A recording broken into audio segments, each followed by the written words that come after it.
Hello and welcome to Deakin's Virtual Open Day. I'm Pasquale Scrow, Professor of Economics in the Department of Economics, and I'm glad you could join me today as we explore the role of economics training at Deakin within the Commerce degree and its importance to society in general. I'll provide some basic information and then we'll have a Q&A session after my presentation to answer any questions you may have. Before we start, I'd like to acknowledge the traditional custodians of the land on which our Deakin University's campuses reside. They are the Wadawurrung people of the Kulin Nation on whose land our Geelong campuses are located, the Wurundjeri people of the Kulin Nation on whose land our Burwood campus is located, and the Gudger Damara people on whose land our Warrnambool campus is located.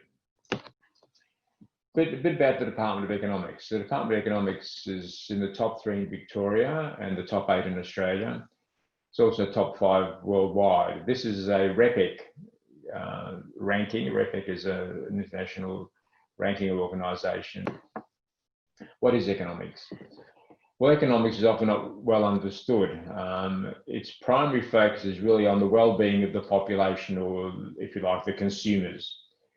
It's been around for about 500 years, and initially when it first was talked about, it was called political economy because it really just considered everything, the whole of society, across a whole gamut. Over the centuries, it has specialised a little bit in different areas, as you'll see, and we've developed lots of areas where economics plays an important role, ranging from something like health economics down to labour economics.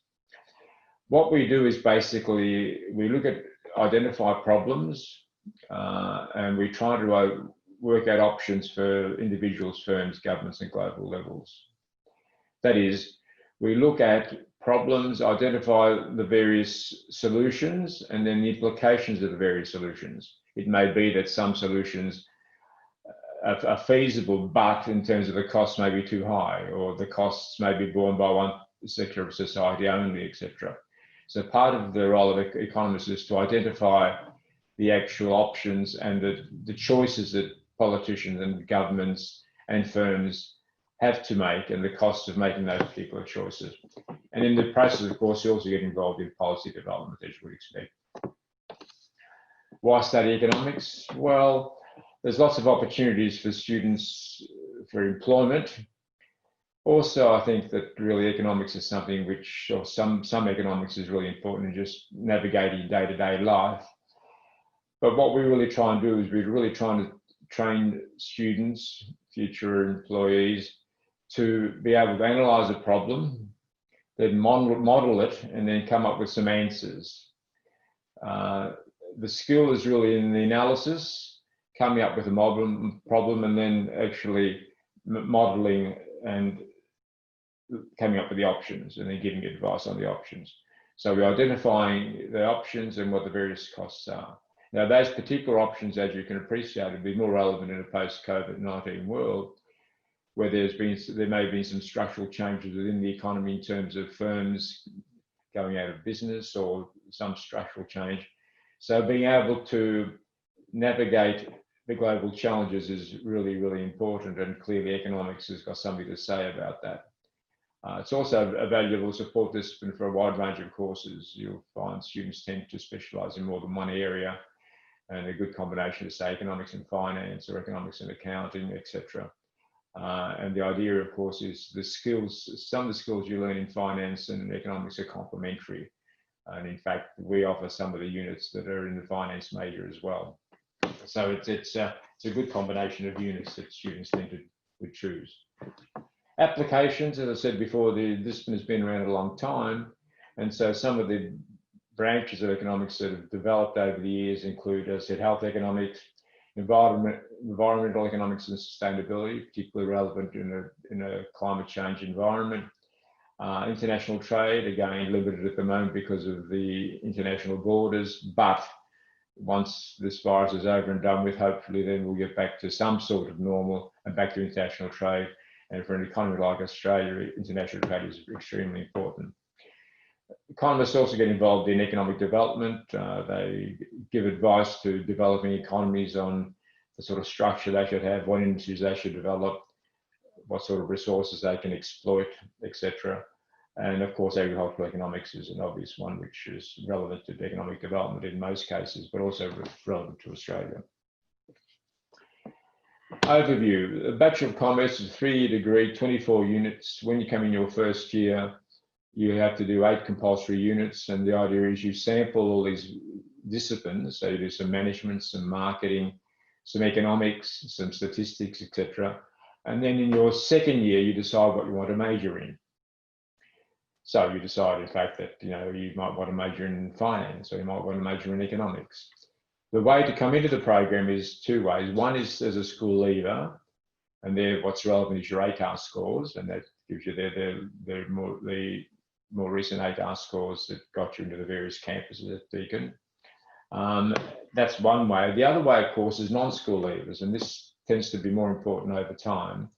And here, in fact, what becomes relevant is other sorts of diplomas, life or work experience. So this is really non-school leavers. It could be people who are out in the workforce and want to come back and do a degree, or people who are in a vet program and want to transfer across, etc. So there's lots of other options and opportunities to get into Deakin rather than just a school leaver. So if you've missed out or bypassed your VCE, then there are other ways of getting into Deakin.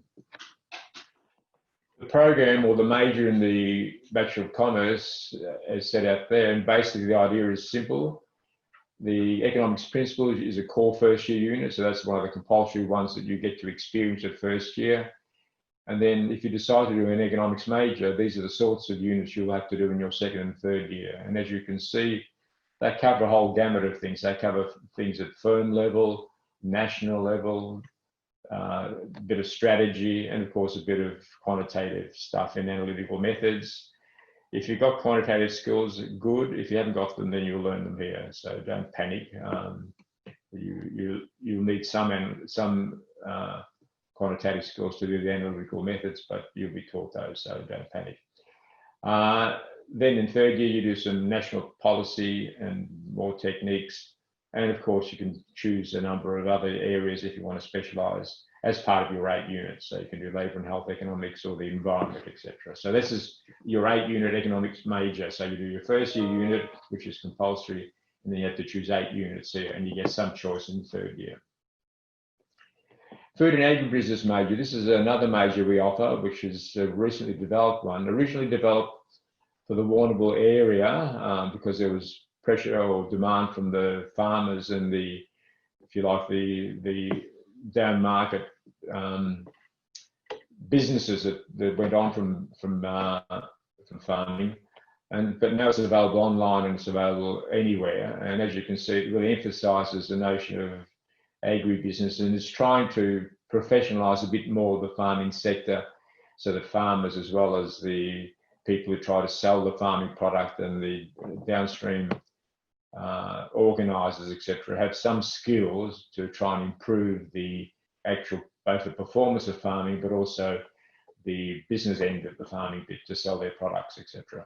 So as you can see here, the sorts of things you would expect are there: resource management, a bit about the global economy to identify export markets, technology, supply chain, the challenges with climate change, etc., and especially in the case of Australia with agriculture and water, and also, of course, obviously the climate is important. So this is another major we offer within the Bachelor of Commerce.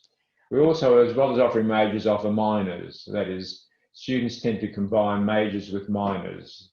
Since you have 24 units in the degree, you have to do 8 at first year, so that leaves 16, and obviously you could do 2 majors if you squeeze in 2 majors, but that doesn't give you much choice, and you might want to have some flexibility to do something else non-commerce like. So you might want to combine an international relations unit or something, from the Faculty of Arts. So minors become fairly popular as well. So what this does is basically these minors are subsets of the majors. So the economics minor will be 4 units from the major. The agribusiness minor is 4 units from the major. And the international trade minor, we don't offer a major in international trade, but we do offer a minor, and that's for people really foreign affairs or want to get involved with a company that specialises in exports, etc. And so these are the sorts of units you do if you want to do minors. So a good combination will be a major in one discipline and a minor in something else. This is as well as a Bachelor of Commerce, there's also the Bachelor of Business, which is offered within the faculty. And this degree is more applied. And so in this case, as you'll see from the sorts of units here, we have a combination of units across the university. There's units from other faculties, the Faculty of Arts, etc. And these other units are more applied units, along with the economics units. And the idea is that this emphasises sustainability and development, which of course is very important, a bit related to agribusiness, but really can be separate because it's more general. So as you see from the units here, they're talking about the environment in general. There's climate change, as you would expect, global challenges again, etc. And also renewable resources. So it's a different degree. Okay, it's a Bachelor of Business degree, but you have sustainability, a major that we offer within that. And the idea, of course, is this particular major, as I said, is more applied. The actual degree, Bachelor of Business, is more applied than the Bachelor of Commerce degree. Employment. Well, there's lots of employment opportunities for economists, and sometimes it's surprising which ones they are. So, for example, if you pick up a paper and look at job vacancies and read through the jobs, you'll see that in some cases, the heading might have economics in it, but if it's business related and you read down into the small type, you'll find that usually economics is mentioned there.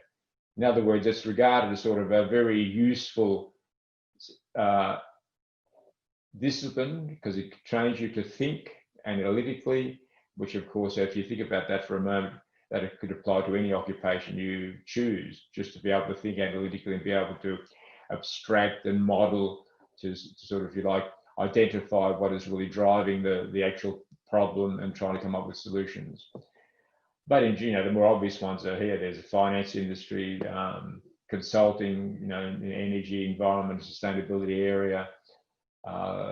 Large companies will have an economics group that will probably spend their time collecting data and trying to forecast their industry or their firms, what they can sell and how much the size of the market. And of course, there's international bodies like the World Trade Organization, United Nations. Again, at the moment, given the travel restrictions, this is a bit moot, but you'll be here for 3 years at least doing your degree. And hopefully, by the time you come to midway through your first year or second year, hopefully the virus will have been resolved, and so these opportunities will be there, and travel will come back, etc. So there are these opportunities, and of course, developing countries. The economists get involved in projects to help these firms develop their industries, and again, from what they've learned in developed economies, they apply those lessons to developing economies. So if you want to get involved in developing economies, then in fact you can. So there's lots of opportunities. In terms of salaries, etc., well, this is just a snapshot. 2018, it turns out 23% of graduate positions in the Victorian Public Service went to Deakin graduates. That's fairly impressive when you think of all the other universities competing. So 23%, that's 1 in 4 went to Deakin graduates, which is a great success. Jobs, salaries, this is just a bit of a sample there where you see economists come in, their salaries is not the highest, but it's nothing to sneeze at. It's quite a reasonable salary, and so on. So in terms of both employment opportunities, there's lots, and the salary is quite good. So it's not a bad career choice if that's what you want to do. Here's sort of another sample of the sort of jobs that are around, analysing production, distribution, and consumption of resources, goods and services. That particular problem applies to most large companies, most large firms, etc., whether they're national or multinational. And the day-to-day tasks, as you see there, are basically collecting data, preparing reports, and collating and interpreting information. The really important part there really is the collating and interpreting the information and data. You may not do the nitty-gritty stuff of doing the actual collecting of data or even preparing the reports, but you'll learn enough skills to be able to read a report, look at the information, and decide whether it makes sense or not, and so on. So it's the sorts of skills you learn are about analysing a problem. Yeah, of course, you also will be able to learn how to collect data, because that hence why we talked about the quantitative skills that you will be taught, if you haven't got them already, to actually analyse the data as well. But your role will really be to actually interpret the information and come up with solutions, or options, if you like, rather than solutions, options, and what the cost will be for each option. So if you're advising a firm, you'll say to the firm, okay, given what the market is doing at the moment and what we anticipate will happen in the market, then we can do this. These are the resource costs. These are the risks. So we need to have some risk management in there involved in terms of managing these risks. But your role is to basically set out the options and identify the costs, both in terms of resources, human costs in terms of personnel, etc. So they're the sorts of things that economists tend to get involved in.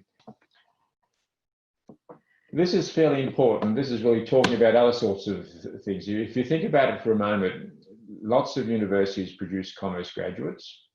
So in any given year, you'll have hundreds of commerce students entering the job market looking for employment. Some will be majoring in economics, some in accounting, some in finance, some in management, some in marketing, etc. So the question then becomes, apart from good grades, which I assume most of you will aim for and hopefully most of you will get, what else can you do to differentiate yourself amongst this group so that a prospective employer will notice you? Now, these are the sorts of things that prospective employers will notice. We've done some market research, as other universities have as well, and they're looking for a broadening of their staff. So it isn't just a case of getting excellent grades. What they also want is, are they interested in other things? They've got a broader view of society. So the sorts of things that they are looking for is the sort of things that are listed here. Have you done any volunteer work? Where have you done the volunteering? Have you done any internships? What have you learned from the internships? Have you had any consultancy experience? Entrepreneurial experiences? Have you started up your own small business? I guess for most school leavers, that's not particularly relevant. Industry-based learning, have you, in your part-time job, have you in fact learned anything from the work you've been doing? And of course, international study abroad and study tours and study abroad. The international study tours are taken by our staff and they'll take you to different countries. Again, these two, of course, are limited at the moment because of the virus. Study abroad is, we have exchange programs with lots of universities. And the idea there is you spend time at these universities doing units which count towards your Deakin degree, but you do it in a different country, different culture, different set of students, etc. And you're showing that you're flexible, willing to learn.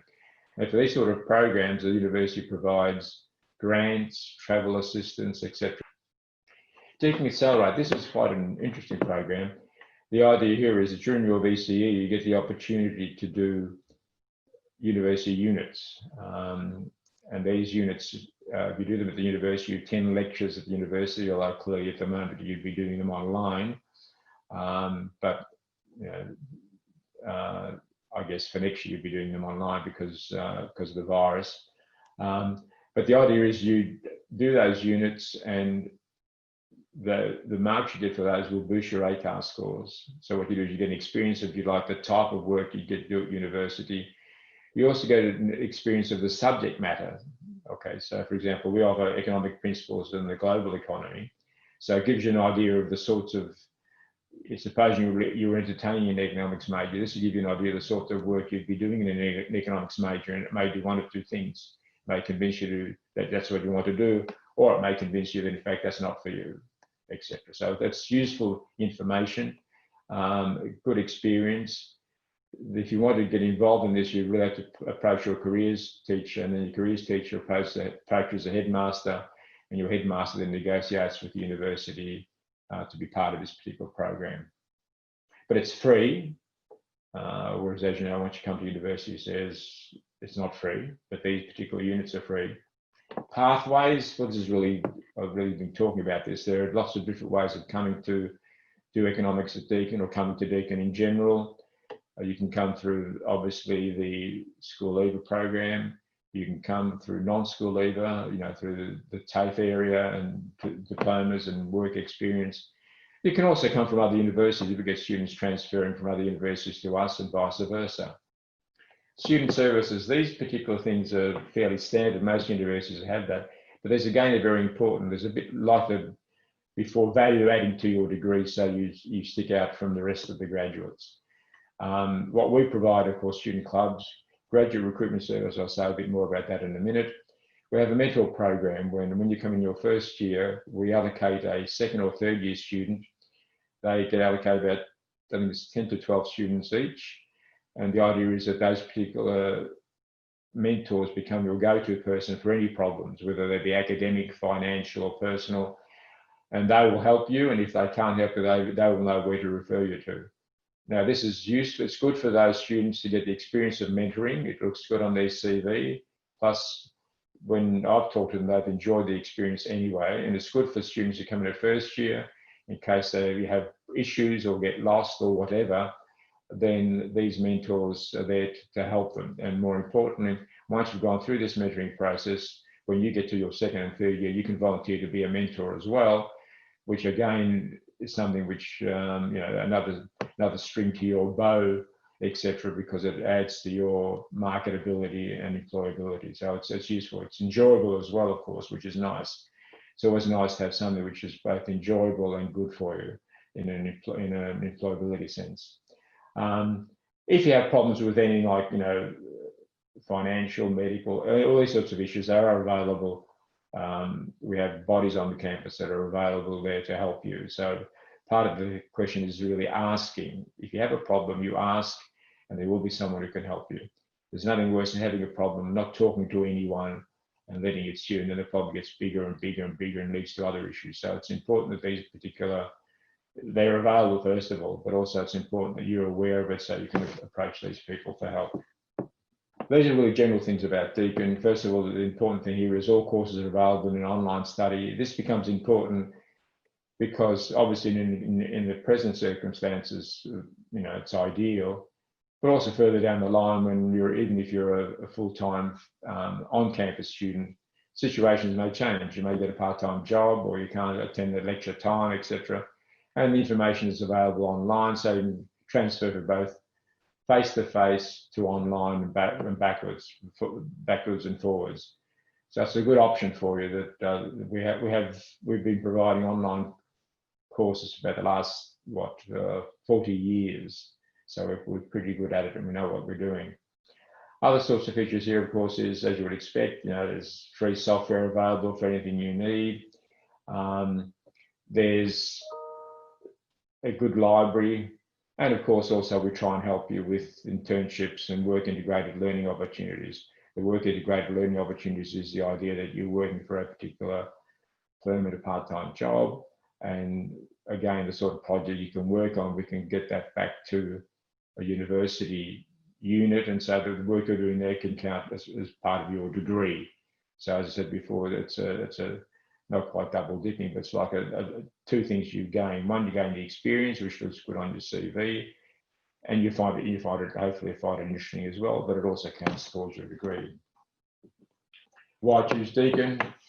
Well, it's among the top 1% in the world, top 50, ranked in the top 50 of young universities. We've got the business school itself has got AACSB and EQUIS accreditations. It's in the top 1% of business schools globally. These accreditations are very important. What they do is these organisations come in to visit your campus.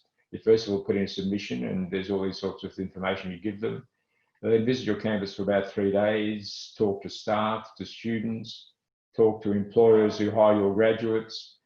And then on the basis of that information, they give you accreditation for 3 or 5 years. And what this basically says to an outside body is that, okay, this particular business school has certain standards, it's achieved these standards, and it delivers these outcomes. And we give them accreditation because we think what they're doing is good and it reaches the appropriate standard. Now, in this case, the AACSB is a US accrediting body, and EQUIS is a European one, and we have both. And not many universities in Australia have got both those to accreditation. Some will have one and not the other. The other important thing about Deakin is that, in fact, as you can see here, we've been #1 for student satisfaction in Victoria for 8 consecutive years. Again, this is a graduate survey they do, and it's sent out to all graduates. And the idea, of course, here is that students, after they've been out of the workforce for a while, are then sent these questionnaires, and then they really think back to their experience and give us a ranking. And Deakin has done very well. So I think it's fair to say that the thing that we really are well known for is we do look after students. We do, in fact, support students very well, etc. And I said this comes out in this #1 ranking in Victoria on student satisfaction, and it's 8 consecutive years. It's quite an amazing record to have, I think. So you can feel fairly certain that if you come to Deakin, you'll be well supported. This is the Twitter, if you want to follow Deakin on Twitter. I've used it occasionally, but we provide information on there and the sort of use of the department, and also the use for students occasionally as well. Okay, that's really the end of my talk. I'd like to thank you all for turning up. It's great to see that a lot of you are interested in the Bachelor of Commerce and Economics in particular. If you want to explore more, then obviously you can go to our virtual open day website and there's more information. There's also live chats at any time throughout the day, which you can join and ask any questions you like. And as well as that, after this session, there is a live Q&A session where I'll be there with others to answer any of the questions that you may want to ask, where they've arisen from my talk, where something you might want to elaborate on, or maybe some which I haven't talked about at all that you want to know about. And there'll be other experts there who'll be able to answer your questions, whether they're related to academic issues or anything else. So thank you for attending.